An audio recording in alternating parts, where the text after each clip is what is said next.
cái phái khổng ơi. Phái khổng ta là muốn đâu. Xếp hàng vô, xếp hàng vô. Xếp ra rồi đi mua đá thì nhá. Lùi lại. Lùi lại, không phát nữa, lùi lại.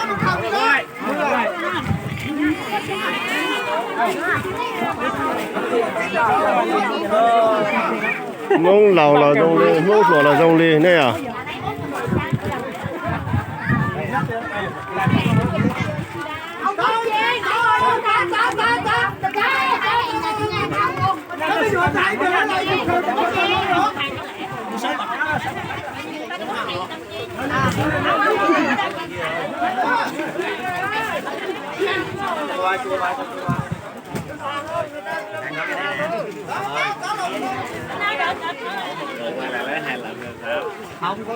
Có phiếu mà.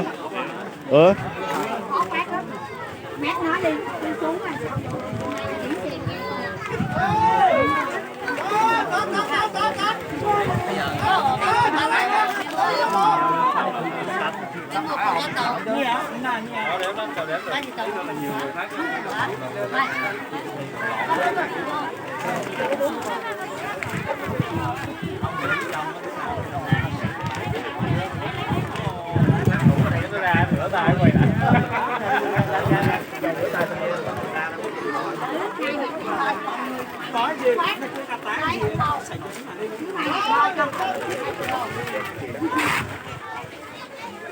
Cho sách là 8 năm rồi. Con ở đây đi. 40 thầu khác đi vô là học cơ. Cái này dữ rồi. Cái này là dữ rồi đó.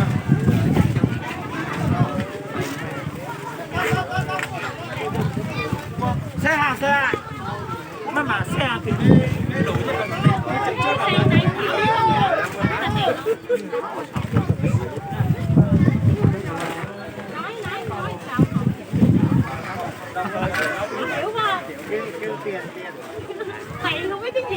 Có người hiểu là được rồi.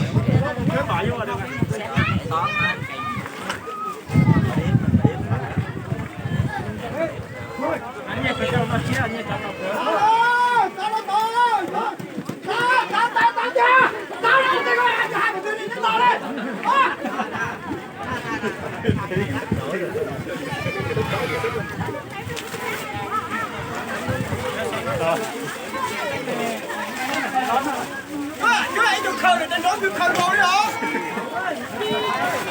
Tại nước ngọt này đúng ra hàng phẩm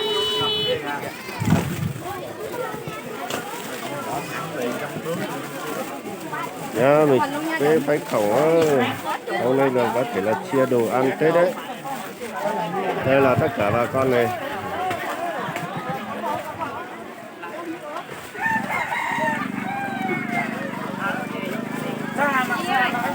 Nói với chị còn muốn quà bên kia mà. Đây về, có phiếu không được.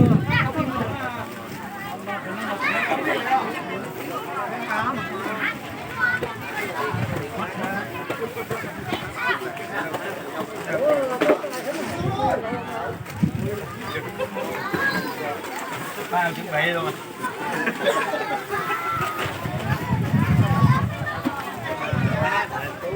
Đây.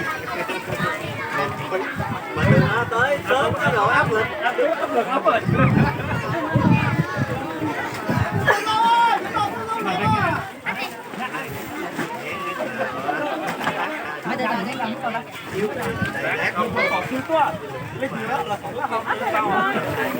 Tiên ơi, Tiên ơi, Tiên ơi. Mình đã nói là 40 phần mà bên kia chưa có tách ra đâu nha. Là mình cứ không biết là đúng rồi không, số lượng đúng không?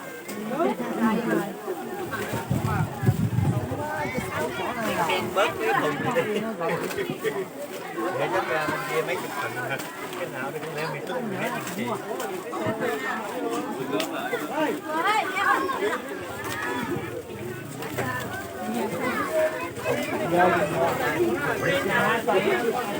Còn lên chuột luôn. cột còn mở được sao mà cột Giờ chị không chỉ quen tay là chỉ cần chỉ bỏ vô đúng cái lần là đủ rồi. không tại con tay nó yếu một tờ thôi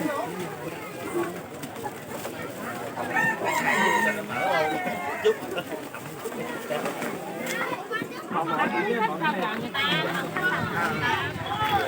trách nhiệm của con là cứ đuổi không con đi đi không thì không phải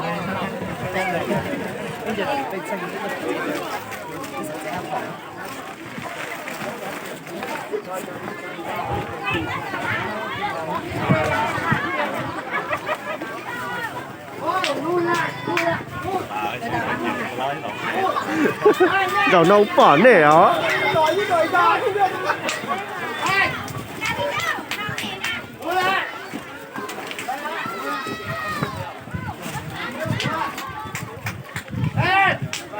Cần chơi gì cho mấy đứa nó chơi đỡ luôn cướp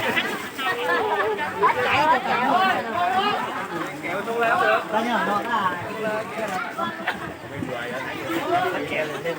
Dùng xe cả đó. Và tao trên là chia nữa.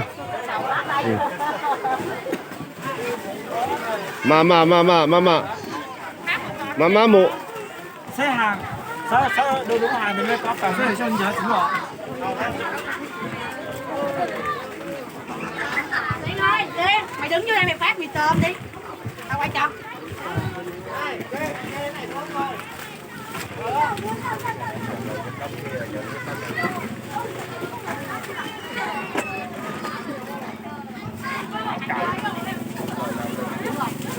Bắt đầu nói một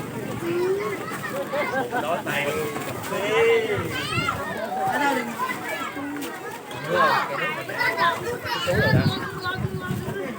ngoài đi tới đi nước sớm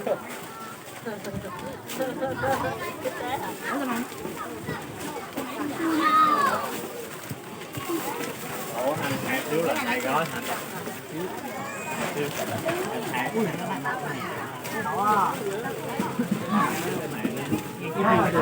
Chưa chưa, đưa phiếu có được. Cái đó tiền.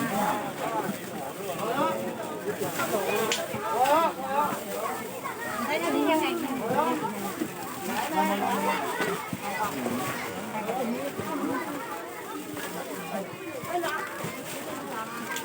Nói cho tao. Tua tè.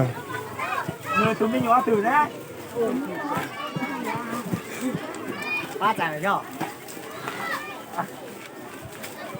Để tao vào tụi nó đứng được không? Cái phòng rồi.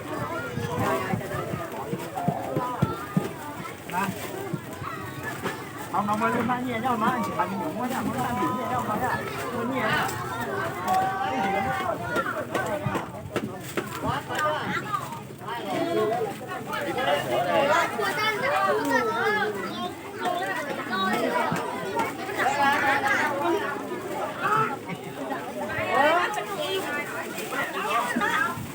bây giờ bỏ bớt cái rồi mà. sao nó bỏ đại thì có gì xài đó đi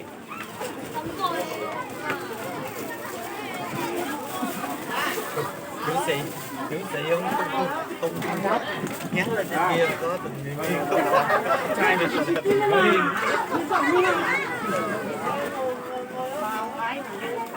như đầu từ mồm mo chưa bịch trắng nữa Không, ý là xuống một ngón tay đi hết mấy giờ rồi để bà keo ba ngón tay ngón giờ còn một ngón ngón tay vậy Rồi hết rồi. đủ tiền rồi sao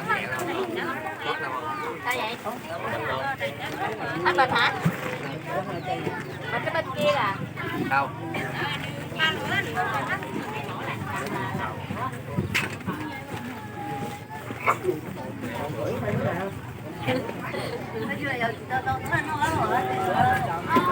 Rồi. Có này à tôi cầu tư nào vào.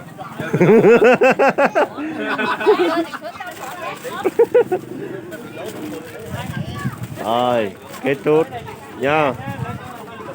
Xin chào các bạn. Không.